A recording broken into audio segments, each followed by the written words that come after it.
Good morning, ladies and gentlemen, and thank you for being here.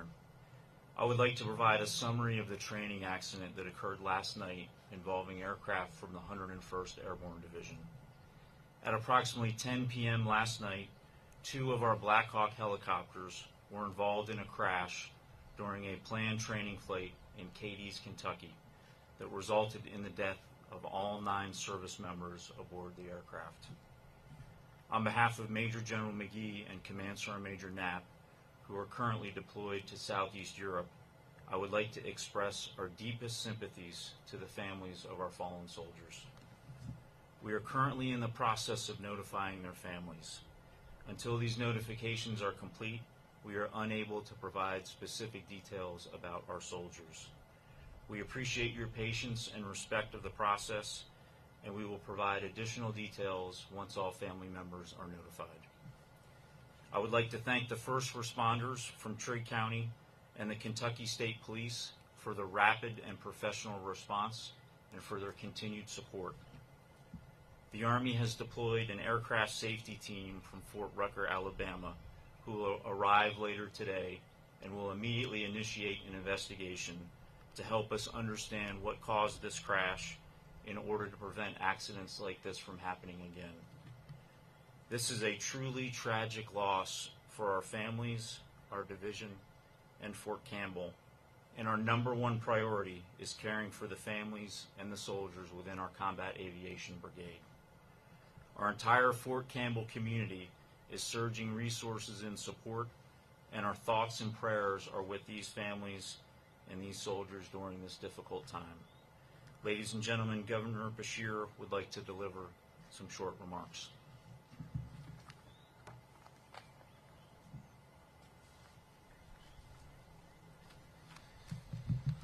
Good morning. Today is a tough and a tragic day for Kentucky, for the Fort Campbell, and for the 101st. The 9 individuals we lost are children of God. They will be mourned and missed by their families, by their communities. We are blessed to live in the freest country in the history of planet Earth, but we must remember that that freedom relies on those who are willing to serve, some of which pay the ultimate price. We know a lot about loss in Kentucky, especially these last 3 years. We're going to do what we always do. We're going to wrap our arms around these families. And we're going to be there with them, not just for the days, but the weeks and the months and the years to come. We're going to let them know that they are loved, they are special. And if they'll allow us to carry some of their grief, we'll do that for as long as we can. My faith teaches me that while the body is mortal, the soul is eternal, and we will see them again. This morning I talked to Governor Bill Lee, who expressed his grief for this loss and his similar commitment to these families. There are no state lines when it comes to taking care of these families and helping them with their grief. Finally, I also want to thank the first responders who came from the entire region. They're on the ground immediately after this incident, doing everything that they could. The first responders included the Kentucky State Police, Trigg County Emergency Management, Trigg and Christian County Sheriff's Offices, Trigg and Marshall County Rescue Squads, East Golden Pond and other Trigg County Fire Departments, Trigg County EMS, and the Christian County Emergency Management. Listen, here in Kentucky, and I know in Tennessee, we love Fort Campbell. We love all the people that live here and that work here. They're a part of our community, of who we are. Their loss today is our loss. And we're going to stand with both those that are here today, and again, we're going to make sure that these families know that they are loved and that they are not alone. Thank you.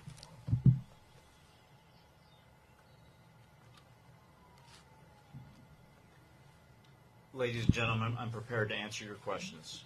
Yes, ma'am.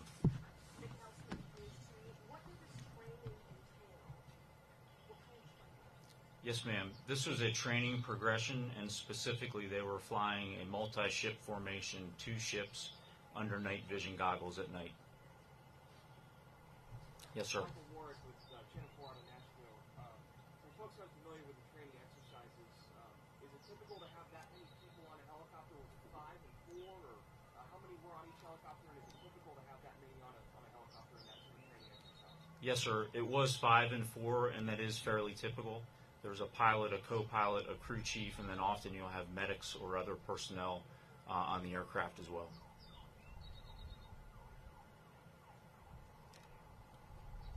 Yes, ma'am.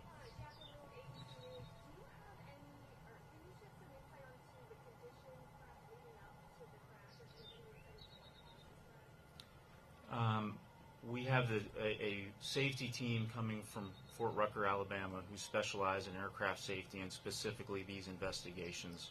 We hope to have them on the ground sometime later today, and they're bringing a very diverse and talented team that will look at every possible contributing factor. And I think in a short time we will have a much better understanding of what may have contributed to this accident. Yes, ma'am.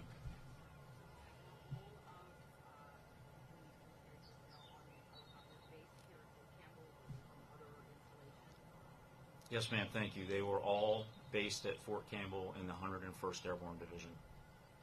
Yes, ma'am.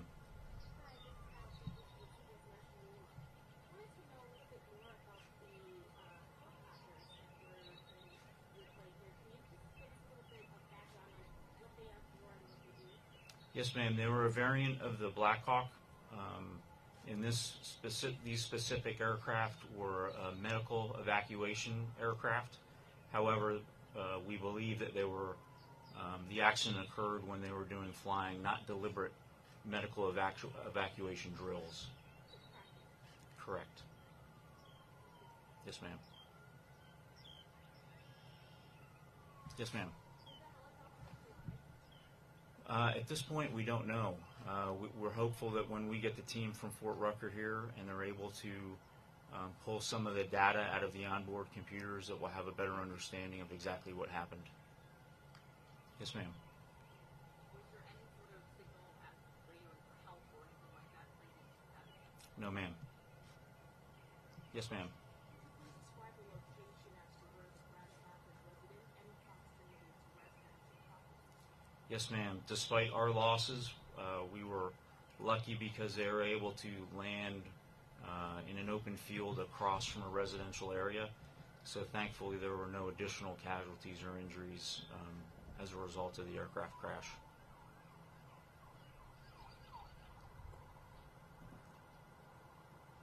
Yes, sir. Jerry with ABC out of Nashville. Are these helicopters you talked about getting data from them, are they equipped with like a black box like we hear when passenger planes go down, or is it more just computer type instruments that you would look at?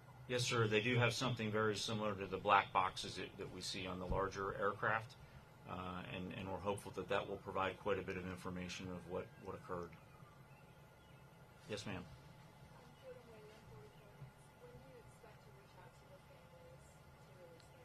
Yes, ma'am. We started next of kin notification early this morning. We have some family members that are in the local area that we were able to contact fairly quickly, but we also have some family members across the United States and a few outside of the United States. So that process is ongoing. We're doing everything we can to notify families as quickly as we can, but I don't have a good estimation on when the final notifications will occur. Yes, ma'am. Sir.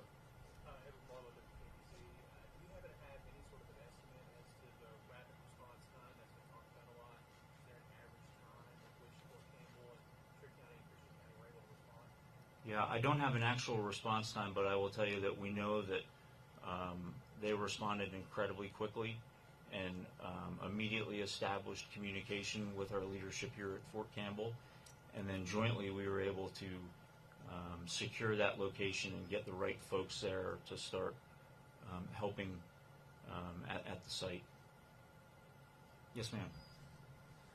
Were there any transports to medical facilities nearby, or was all the children? No, ma'am, there were no transports off the crash site. Yes, sir. How was the post made aware of the crash? Were they being monitored by radar? Was there radio communication, or was it people in the area that called 911? Yes, we had other aircraft in the vicinity, so we were actually notified via multiple means. One was by the Trigg County first responders was one of the calls, and then we also had aircraft that were able to quickly move to that location and actually stayed overhead for quite some time. We'll take two more questions. Yes, ma'am. Steve Snow with Fox 17 in Nashville. When, to your knowledge, or ever, did something like this happen here at Fort Campbell during a training exercise? That I will have to follow up with you. I'm not sure of the actual date of the last accident, especially to this extent, but I can follow up with you after this with an answer. Yes, ma'am. Going forward, how will you take extra safety precautions to ensure that this doesn't happen? Yeah, that's a great question. Everything we do, safety is integrated into this. And for context, when we do any training, but especially aviation training, they do very, very detailed planning, very detailed rehearsals. Depending on the risk of the operation they're doing, has different levels of approval from the command. So we will always relook our safety precautions and our measures. But this was, like all of these training events, safety is a primary focus for us. Thank you. Thank you all for attending. This concludes the press conference. You'll be able to find a press kit with the QR code you're provided. If you didn't get one, I will provide one to you. Thank you.